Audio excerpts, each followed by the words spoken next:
Olá, seja bem-vindo, seja bem-vinda ao meu canal.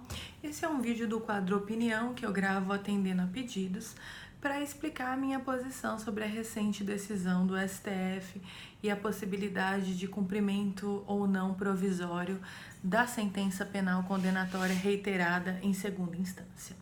Pois bem, primeiro precisamos esclarecer alguns pontos. Esse é um vídeo destinado a pessoas de boa vontade, que estão preocupadas em saber o que os especialistas têm a dizer sobre o tema e não ficar acreditando em absurdos de notícias de WhatsApp que dizem que o STF soltou vários bandidos pelo país, porque isso é um verdadeiro absurdo, né? Então eu vou tentar explicar alguns pressupostos.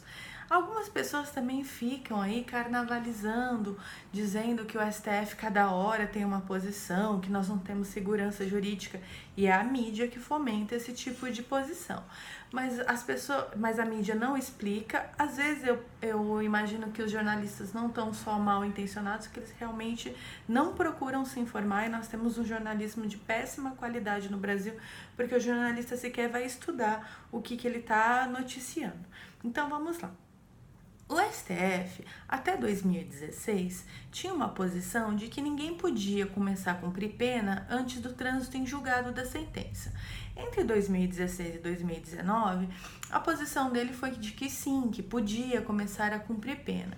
E agora, depois dessa decisão, não pode mais. Mas como isso, professora? É o seguinte, até hoje o STF ele estava decidindo essa matéria em sede de habeas corpus, quer dizer, as pessoas eram presas e os advogados delas entravam com esse remédio constitucional que é um pedido de liberação, de liberdade imediata com base na lei.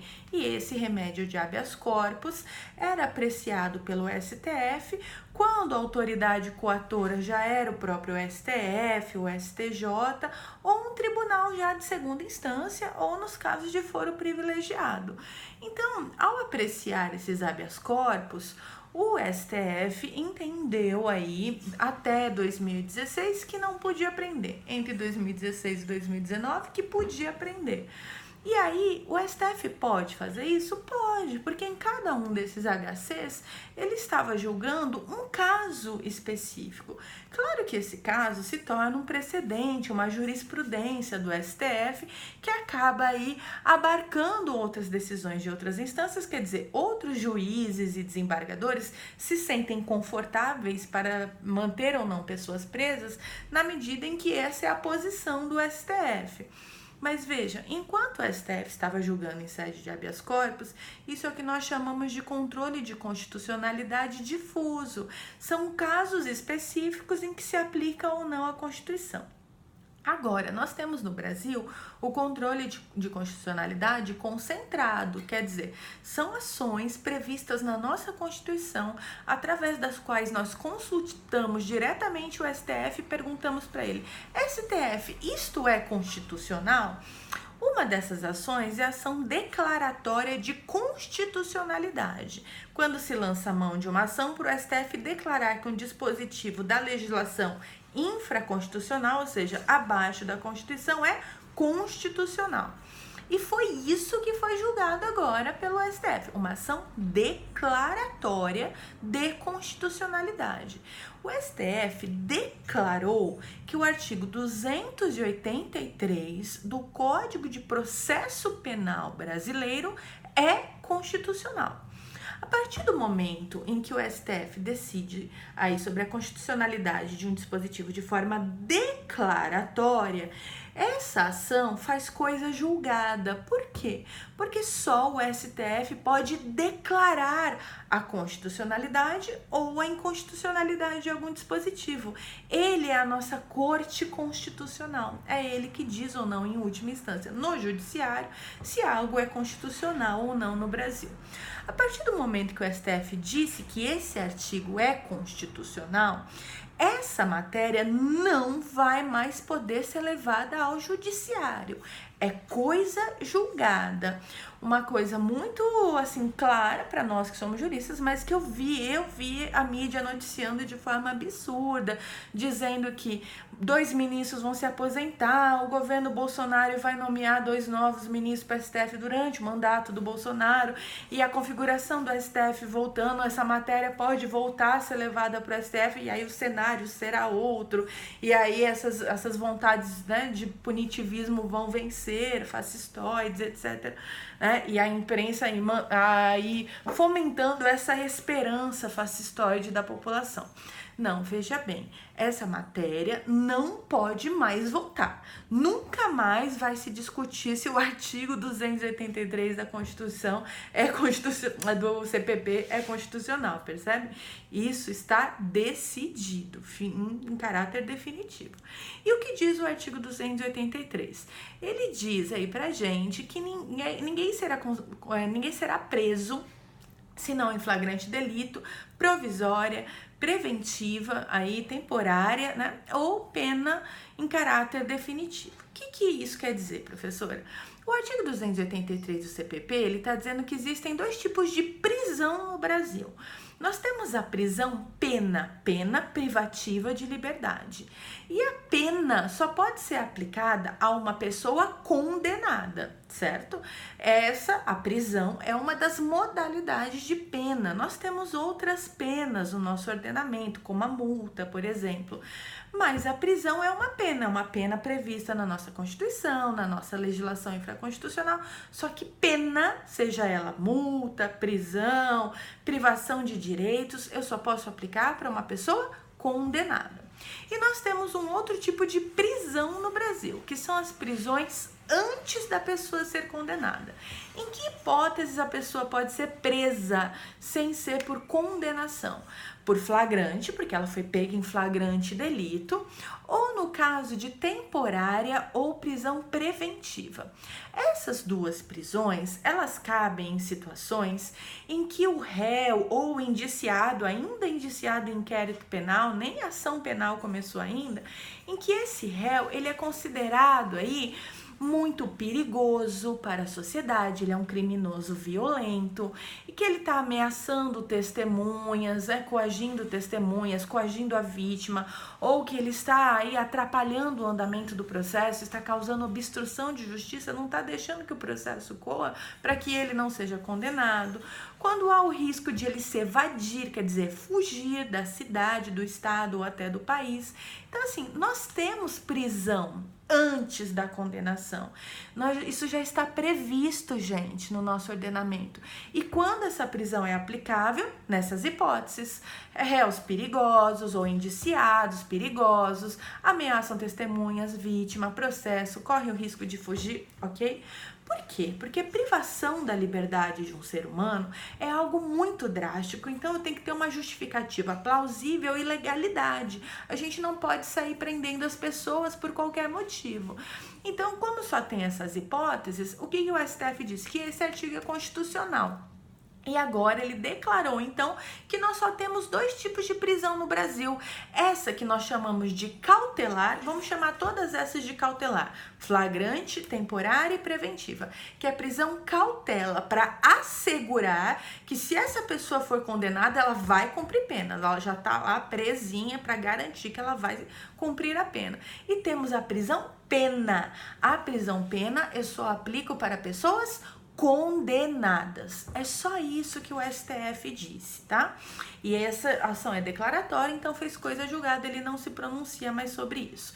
E aí, qual é o impacto prático disso? Quando que uma pessoa é considerada condenada? Aí vem a constitucionalidade, a interpretação, a hermenêutica do artigo 5º, inciso 57 da Constituição, que diz o seguinte: ninguém será considerado culpado até o trânsito em julgado de sentença penal condenatória. O que é trânsito em julgado, professor? O trânsito em julgado é um fenômeno processual. O que quer dizer isso? Só está transitada em julgado uma sentença da qual não cabe mais nenhum recurso. A gente sabe que quando você é condenado ou absolvido por um juiz sozinho, né, monocrático ali da vara de primeiro grau, você tem direito a recorrer. Isso se chama direito ao duplo grau de jurisdição. Quando você recorre sempre para um colegiado, para um grupo de magistrados, para ter um julgamento mais justo. Nesse segundo momento, de novo é apreciado o mérito. Você pode ser absolvido ou condenado pelo tribunal de segunda instância. Depois desse julgamento do tribunal de segunda instância, você pode recorrer outras vezes, mas o mérito você não pode questionar mais. Quer dizer, você nunca mais vai poder ser absolvido ou condenado. Depois que foi decidido em segunda instância, foi decidido. Você já está condenado ou absolvido. E é por isso que nos habeas corpus anteriores, o STF dizia, bom, se a pessoa já foi reiteradamente condenada em segunda instância, já pode começar a cumprir a prisão pena. Só que a questão é a seguinte, você não pode mais ser absolvido, só que você pode entrar com outros recursos e esses recursos podem, por exemplo, anular o processo. E quando eu anulo o processo é porque ele não cumpriu a lei, a legalidade.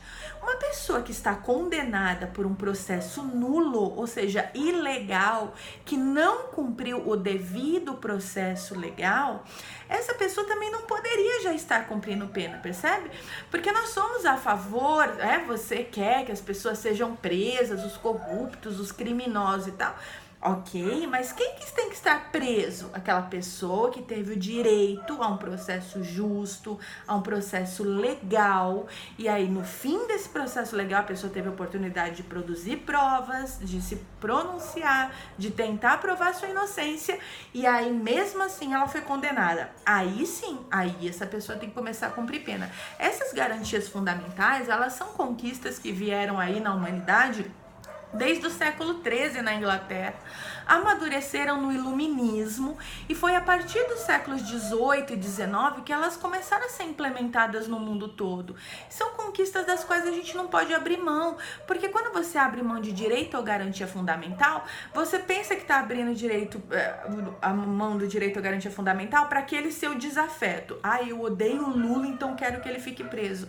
Olha que tolice, esses direitos e garantias fundamentais são para todas as pessoas. E nós queremos viver numa sociedade civilizada em que todas as pessoas têm o direito a um devido processo legal e aí sim, se forem condenadas, claro, tem que começar a cumprir a sua pena. É só isso. Como quando a pessoa está condenada em segundo grau, mas ainda tem direito a recursos, ela pode ter o seu processo anulado, pode haver o reconhecimento de alguma ilegalidade ou inconstitucionalidade, ou seja, não houve devido processo legal ou devido processo constitucional.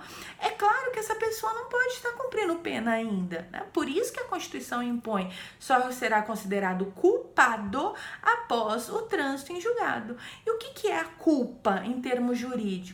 A culpa, então a gente fala, esse é o princípio da presunção de inocência, que é melhor tratado como princípio da presunção de não culpabilidade. Essa inocência, gente, não é uma inocência factual, material, metafísica. Ninguém está dizendo que todo mundo é santo até o trânsito em julgado da sentença penal. Não seja tolo, não misture esses ideários infantiloides aí na compreensão do direito. O que nós estamos dizendo é que ninguém é processualmente culpado em termos de legalidade. Por quê? Porque quando eu entro num processo criminal, eu tenho que entrar aí inocente. Quer dizer, o ônus da prova, quem tem que provar que eu sou culpado é a acusação. Eu não tenho que entrar provando que eu sou inocente. A acusação tem que me acusar e eu rebater. Quem tem que provar a culpa é a acusação e não a defesa provar a inocência. Isso é uma garantia de todos nós também, conquistada historicamente. Então, por conta disso, eu tenho o direito de provar minha inocência, por isso a presunção de inocência, isso é presunção, ou presunção de não culpabilidade. Eu tenho o direito de provar a minha não culpa processual até esgotar todos os recursos. Aí dizem, professora, mas só os ricos conseguem recorrer a Brasília. Bom, as estatísticas dizem que a maioria dos recursos especiais e extraordinários, que são esses que sobem para o STJ, para o STF, depois da segunda instância, vem da Defensoria Pública, para réus que não têm condições de pagar. E esses recursos, eles só sobem, digamos assim, para Brasília, depois de um juízo de admissibilidade. O que quer dizer isso? O próprio judiciário reconhece que esse recurso é admissível. O que quer dizer? Que tem um cheiro ali de legalidade, que a gente chama de fumus boniuris, quer dizer fumaça do bom direito mesmo, traduzindo do latim. Quer dizer, tem uma aparência de que a lei foi ferida. E se há essa desconfiança, devemos admitir esse recurso. E é assim que depois do juízo de admissibilidade, os recursos sobem para o STJ se houver suspeita de ilegalidade e para o STF se houver suspeita de inconstitucionalidade. Há um rigor para admitir esses recursos. Não é qualquer condenado em segunda instância que pode recorrer. E isso também é um grande filtro, sabe? Pensam que todo mundo fica aí recorrendo. Não é verdade. São pouquíssimos os recursos que passam pelo juízo de admissibilidade. E se a pessoa está podendo recorrer é porque tem uma aparência de ilegalidade, sim, no seu processo. E não são só os ricos. Tudo isso são mitos que a imprensa está contando para você. Se você quiser desmentir, vá aos dados oficiais e não aos seus parentes de WhatsApp que ficam espalhando absurdos. Outro absurdo, o STF soltou assassinos, ladrões, estupradores. Que absurdo! O STF declarou a constitucionalidade de um dispositivo. Se alguém está preso e tem recursos pendentes de julgamento, o advogado dessa pessoa vai ter que pleitear a soltura do seu cliente. Via de regra, via habeas corpus mesmo. E cada magistrado ou cada tribunal, para cada situação específica, é que vai decidir sobre a situação daquele preso provisório. Se ele enseja prisão temporária ou prisão preventiva, quer dizer, se ele faz jus a algum tipo de prisão cautelar, se ele é perigoso, ou seja, se ele é um criminoso violento, se ele corre o risco de fugir, se ele está ameaçando a vítima, as testemunhas, ele vai ficar preso, gente, mas não é porque ele já está cumprindo pena antecipadamente, aí que estaria a ilegalidade. Ele vai ficar preso em prisão cautelar, que já existe no nosso ordenamento jurídico. O que o STF falou que não pode pela Constituição é já começar a executar a pena de alguém que ainda está recorrendo, que ainda não está definitivamente condenado. E mesmo assim, essa soltura não é imediata. Cada advogado tem que pleitear a soltura e cada juiz ou tribunal ou desembargador aí, ou ministro, dependendo da instância em que tiver esse processo, cada situação vai ser analisada especificamente com todas as peculiaridades daquele preso provisório, entende? Então, assim, não dá para sair soltando ninguém. Para criminosos violentos, como estupradores, isso não se aplica. Para homicidas, isso não se aplica, até porque, por causa da peculiaridade do rito do júri, as questões de prisão provisória e também a retificação impossível de condenação pelo princípio da soberania dos vereditos em segunda instância, traz uma peculiaridade aos crimes dolosos contra a vida. Então, tudo isso é uma grande bobagem, tá? O STF não saiu soltando ninguém, não. Ele só disse que ninguém pode começar a cumprir prisão pena antes de esgotar todos os recursos. Quais são as pessoas que têm situação de recurso pendente no Brasil? Pouquíssimas, né? E não são só as pessoas ricas. Agora, tudo isso, né, é um grande engodo, tipo, é uma grande cortina de fumaça para tratar uma questão que, assim, é a prisão ou não do ex-presidente Lula, né? É isso que assombra grande parte da população, é isso que assanha, punitiva, odiosa, né? Odienta, aí, fascista, violenta, quer o Lula na cadeia a qualquer preço. E aí quer o Lula, para manter o Lula na cadeia, querem rasgar a Constituição, rasgar o Código de Processo Penal, fazem qualquer negócio, rasgam o Pacto de São José da Costa Rica, só que não é assim que funciona num Estado de Direito e numa democracia. Nós temos que manter a legalidade, a constitucionalidade, e aí, se respeitadas todas as regras do devido processo legal, ainda assim o ex-presidente Lula fizer jus à condenação criminal e ao cumprimento de pena, aí ele deve cumprir a sua pena. Mas antes disso, ele, como qualquer outro réu no Brasil, tem o direito às garantias fundamentais previstas na Constituição.